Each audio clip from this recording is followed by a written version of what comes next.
ఆదిత్య ఎలా ఉంది బాబు?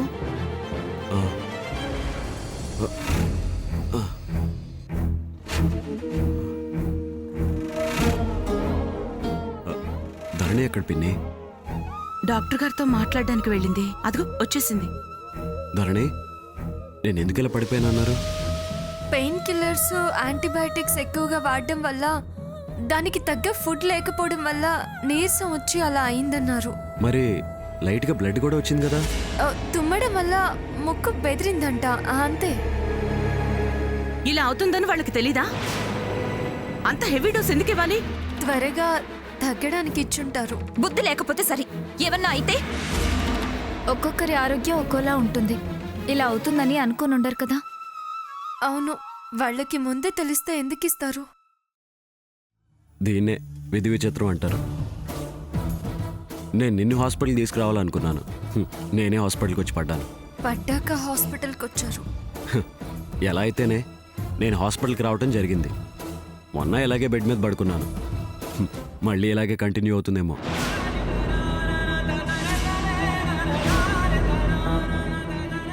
దయచేసి అలాంటి మాటలు మాట్లాడకండి. భయపడ్డావా? భయమే.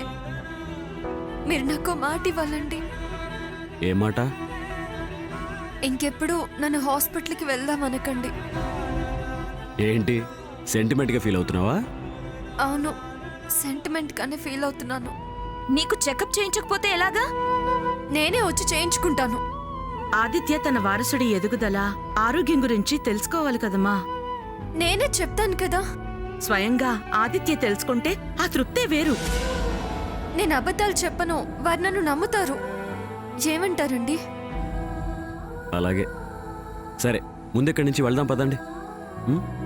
అప్పుడేనా? ఈ వాతావరణం చూస్తుంటే నేనేదో రోగిష్ని అన్న ఫీలింగ్ వస్తుంది.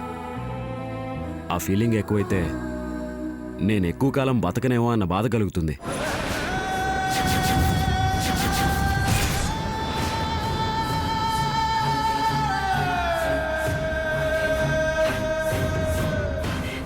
అయ్యో, ఏ మాటలండి అవి?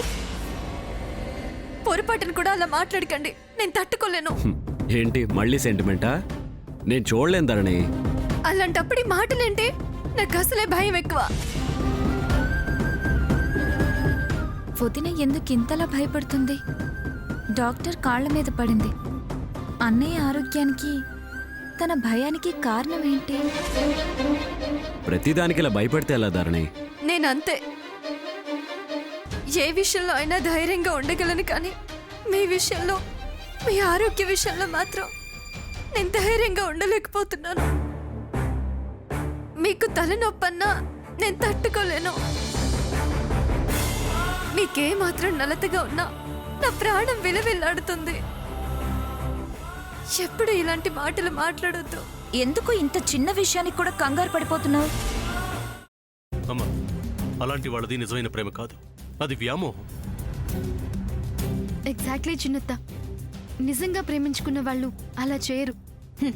ఎంత మనసు విరిగిపోతే కన్న కూతుర్ని పట్టుకొని మా దృష్టిలో చచ్చిపోయా ఉంటుందా తల్లి? అది సరే అమ్మా, తన కూతురుతో తన మాట అనేటప్పుడు ఆమె మాటల్లో వ్యథ, కళ్ళల్లో బాధ గమనించావమ్మా? పెద్దబాబుకు బర్త్డే విషెస్ చెప్పు కూడా వెళ్ళాం కదా. ఊరికే ఎలా కాలిపోతుంది? మంట పెడితేనో పడితేనో తగలబడుతుంది.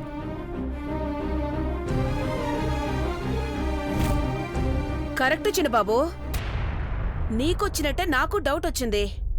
పార్వతే షర్టును తగలబెట్టిందనుకుంటా.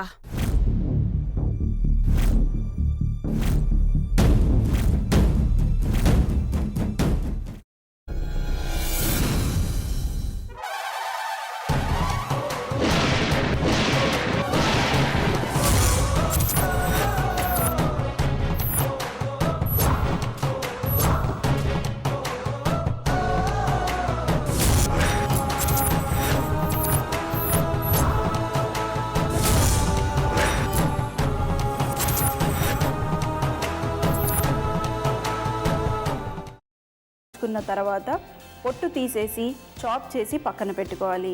ఒక ప్యాన్లో కొద్దిగా నూనె వేడి చేసి అందులో ఆవాలు, మినప్పప్పు, శనగపప్పు, కరివేపాకు, సన్నగా తరిగి పెట్టుకున్న ఉల్లిపాయలు వేసుకుని 1 నిమిషం పాటు వేయించుకోవాలి. ఆ తర్వాత కాల్చి కట్ చేసి పెట్టుకున్న వంకాయని కూడా అందులో వేసుకుని బాగా మిక్స్ చేసి బౌల్లోకి ట్రాన్స్ఫర్ చేసుకుని అందులో తగినంత చిక్కటి పెరుగు లేదా పల్చటి పెరుగు వేసుకుని మిక్స్ చేసి అన్నంతో కానివ్వండి, చపాతీతో కానివ్వండి సర్వ్ చేసినా చాలా బాగుంటుంది.